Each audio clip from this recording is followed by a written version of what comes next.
Bu 3 rakamı bilmiyorsanız çok şey kaybediyorsunuz. Milyoner olmak için bilmeniz gereken 3 rakam hangisi? Bunları nasıl bilebiliriz? Siz de bu soruların cevabını merak ediyorsanız o zaman doğru yerdesiniz. Finansal Gücünüz kanalına hoş geldiniz. Umarım hepiniz çok iyisinizdir, enerjiler yüksektir.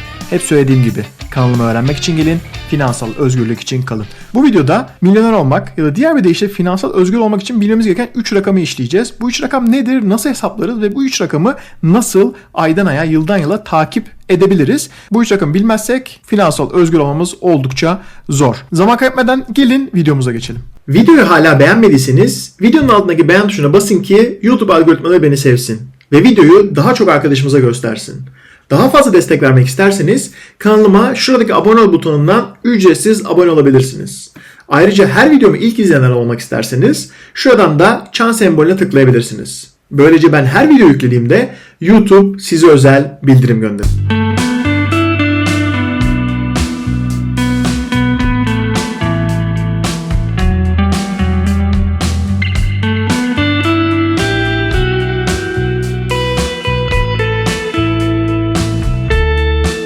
Özgür olmamızın amacı aslında emekli olmak. Çalışmamızın amacı emekli olmak. Peki şu anki dünyada nasıl işliyor bu sistem? Çalışıyorsunuz 30 yıl, 40 yıl, daha sonra 65 yaşında şanslıysanız emekli olabiliyorsunuz ama ülkemizde birçok 65 yaşına gelen vatandaşımız, arkadaşımız emekli olamıyor. Çünkü yeterince birikim sahip olamıyor ve devletlerin, hükümetlerin emeklilik sistemi oldukça kötü.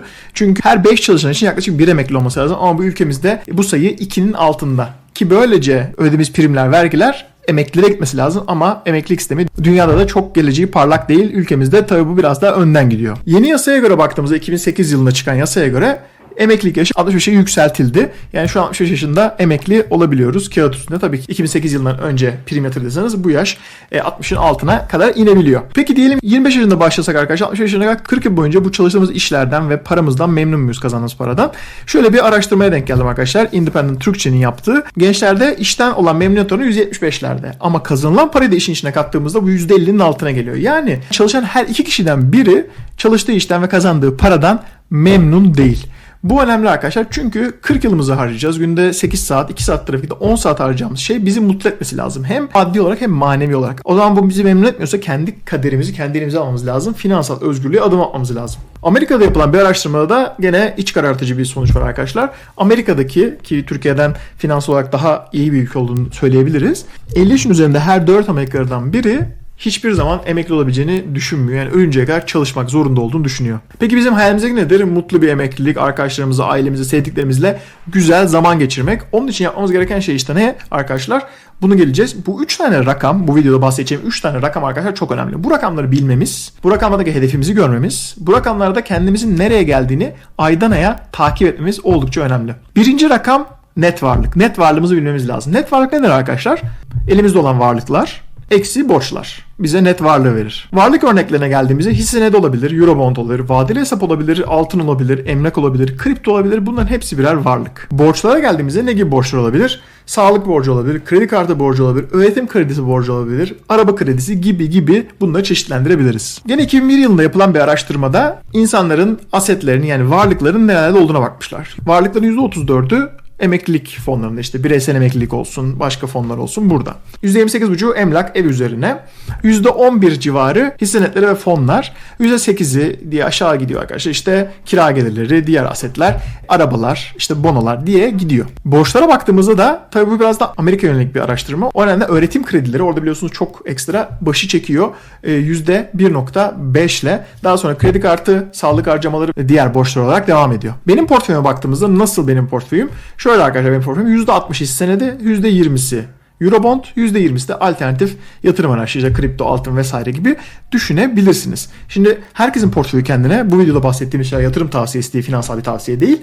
Ben burada kendime örnek veriyorum size ki siz de kendi hesaplarınızı, kendi stratejinizi oluşturabilirsiniz. Neden ben %60 hisse senedi? Çünkü neden arkadaşlar? Ben biraz daha risk almak istiyorum. Servet inşa etmek istiyorum. O nedenle bu şekilde portföyümü oluşturdum. Ama ben bundan 10 sene sonra, 20 sene sonra büyük olsa burada %60 hissene de olmayacak. Burada Eurobond'un oranı, işte tahvilin oranı, vadeli hesabın oranı biraz daha yukarıya çıkacak. Bu da tamamen arkadaşlar kendi yaptığınız stratejiyle ilgili. Kanalda her yaşa göre arkadaşlar hangi portföye sahip olmanız lazım? Onun videosunu yaptım. Onu mutlaka sağ üstte bırakıyorum. Oradan izleyin. Böylece hangi yaşta ne kadar portföyünüz olması lazım, hisse senedi ne kadar olacak, işte kripto ne kadar olacak, altın ne kadar olacak yüzdeleriyle size hap gibi hazırladım. O videoyu da sağ üstte bırakıyorum. Mutlaka o videoyu da ya şimdi izleyin ya da not alın, videonun sonunda izleyebilirsiniz. İkinci bilmemiz ve takip etmemiz gereken rakam para biriktirme oranımız. Para biriktirme oranı ne demek hocam diye sorabilirsiniz. Şöyle, maaşınızın yüzde kaçını biriktirebiliyorsunuz aslında. Basit olarak bu. Çünkü net varlık için ne kadar para biriktirdiğimiz önemli. Buna da baktığımızda arkadaşlar şöyle basit bir formül var. 30 yaşındaysanız bir yıllık maaşınızı biriktirmiş olmanız lazım. Diyelim ki maaşınız 10 bin lira, 30 yaşında 120 bin liranız olması lazım. Her 5 yıl arttığımızda da bu X miktarı artıyor. Diyelim ki 60 yaşında yıllık maaşınızın 8 katını biriktirmiş olmanız mantıklı olur ki böylece emekli olabilirsiniz. Ben çevremde şöyle bir şey gözlemliyorum. Siz de gözlemliyorsunuz. Birçok insan yaptığı işten memnun değil, mutlu değil, sıkılıyor ve sabah 6'da kalkıyor, 7'de kalkıyor. İşte borçlandığı arabalarına biniyor. İşte mortgage'da oturduğu evlerinde oturmaya çalışıyor. İstanbul'da yaşıyor mesela. Görece daha ucuz bir yerde yaşayabilir. Bunların hepsini yapıyor. Daha sonra 10-12 saat mutsuz olduğu ve zaman harcadığı işinde kalmak zorunda kalıyor. Videonun başında bahsettiğim gibi memnuniyet oranları %50'nin aşağısında. Bu bence biraz da olumlu. Çevrenize baktığınızda özellikle büyük şehirlerde bence bu oran %60-70'lerde yani. Birçok insan yaptığı işten, kazandığı paradan mutlu değil. O zaman neden biz bu döngüde kalalım? Neden kendi kaderimizi elimize alıp finansal özgürlüğümüzü yakalamayalım? Şöyle arkadaşlar size güzel bir grafik bırakmak istiyorum. Bu grafik ne? Maaşımızın yüzde kaçını biriktirirsek ne kadar yıl çalışmak zorunda kalırız? İnanılmaz güzel bir grafik. Örneğin arkadaşlar işte %70'ini biriktirirsek 10 yıldan daha az çalışmamız gerekiyor. Daha az biriktirirsek işte %10'larda biriktirirsek o zaman 60 yıl 70 yıl çalışmamız gerekiyor. Bu grafik çok önemli. Bu grafiği asın arkadaşlar bilgisayarınızın, televizyonunuzun üstüne buna bakın ki her harcama yaptığınızda aslında zamanınızı sattığınızı, zamanınızı işvereninize ya da çalıştığınız kişilere bir bakıma satıp karşında para aldığınızı ve bu parayı harcadığınızı. Mesela bir saat alacaksınız, bir çanta alacaksınız, bir araba alacaksınız. Tabii ki almayın demiyorum yani herkesin ihtiyaçları var ama ekstra lüks tüketim işte gösteriş olsun diye yapılan şeylerde ne oluyor? Aslında hayatımızdan vermiş oluyoruz. Diyelim ki siz 5.000 dolar bir çanta saat alacaksınız. O ne diyeceksiniz? Ben bunu almayayım çünkü benim bunu ödemem için 1 yıl 2 yıl daha çalışmam gerekiyor. O zaman ben hayatımda neden 1 yıl vereyim? Bu çanta yerine 1 yıl erken emekli olurum gibi düşünebilirsiniz. Şöyle bir tablo var. Önceki grafiğin biraz daha rakamlara dökülmüş hali. Eğer %5 maaşınızdan arttırırsanız 1 milyon TL kazanan içinde 10 bin TL kazanan içinde diyelim ki maaşının %5'ini biriktirebiliyorsunuz. Siz o zaman 66 yıl çalışmanız gerekiyor. Ama maaşınızın %20'sini biriktirirseniz o zaman 37 yıl içinde emekli olabilirsiniz. İşte 23 yaşına başlasanız 60 yaşında emeklisiniz arkadaşlar. Peki %50'sini biriktirirseniz maaşınızın ne oluyor? O zaman 17 yıl içinde yani 40 yaşında emekli olabiliyorsunuz. Bu nedenle birikim çok önemli. Birikimi daha sonra doğru yerlere yatırmak da önemli tabii ki. Ama o birikimlerle hayatımızın kontrolünü elimize alabiliriz arkadaşlar ve sevmediğimiz işlerde çalışmak zorunda kalmayız. Belki part time çalışırız, belki hiç çalışmayız, belki istediğimiz zaman istediğimiz yerde çalışırız. Bunlar önemli. Peki kişisel birikim oranı ne arkadaşlar? İnsanlar paralarının yüzde kaçını biriktiriyor? Avustralya'ya baktığımızda %3'ünü biriktiriyor sadece maaşının. Belçika'da %14 yükseklerden. Avrupa Birliği ortalaması %13 olarak görüyoruz. Daha sonra burada Türkiye yok. İşte İsviçre var %16, İspanya var %3, Amerika %3. Yani biz gördüğünüz gibi %10'un üzerine 15'in üzerine birikim yaparsak zaten ortalamayı geçmiş oluyoruz. Diyebilirsiniz ya %50 yap dedim bize. Yani %50 yaparsanız iyi tabii ki. O zaman 40 yaşına gelmeden emekli olabiliyorsunuz. Ama %50 yapamıyorsanız da %15-20'nin üzerine yapsanız zaten ortalamayı geçiyorsunuz arkadaşlar. Ortalama birçok ülkeden, birçok insandan daha çok birikim yapmış olursunuz. Yani %20 ile başlayabilirsiniz kafanızda. Baktığınız daha sonra daha fazla yapabiliyorsunuz. O zaman gider kalemlerinden kısıp bu şekilde %20'yi %30'lara, 40'lara belki çıkarabilirsiniz. Tabii Türkiye şartlarında bu zor. 2 maaş olabilir. Daha görece ucuz yerlerde yaşıyor olabilirsiniz. Ek iş yapıyor olabilirsiniz.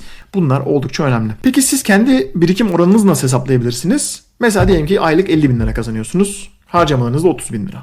50 bin eksi 30 bin geriye ne kadar kalıyorsa 20 bin lira kalıyor. 20 bin bölü 50 bin de size %40'la birikim oranınızı veriyor. Üçüncü bilmemiz ve takip etmemiz rakam arkadaşlar FIRE rakamı. FIRE ateşten geliyor. Aslında bu bir hareket, bu bir akım. FIRE'ın açılımı Financial Independence Retire Early, yani finansal özgürlük, erken emeklilik arkadaşlar. Birçok insan bu FIRE akımı ile birlikte ne yapıyor?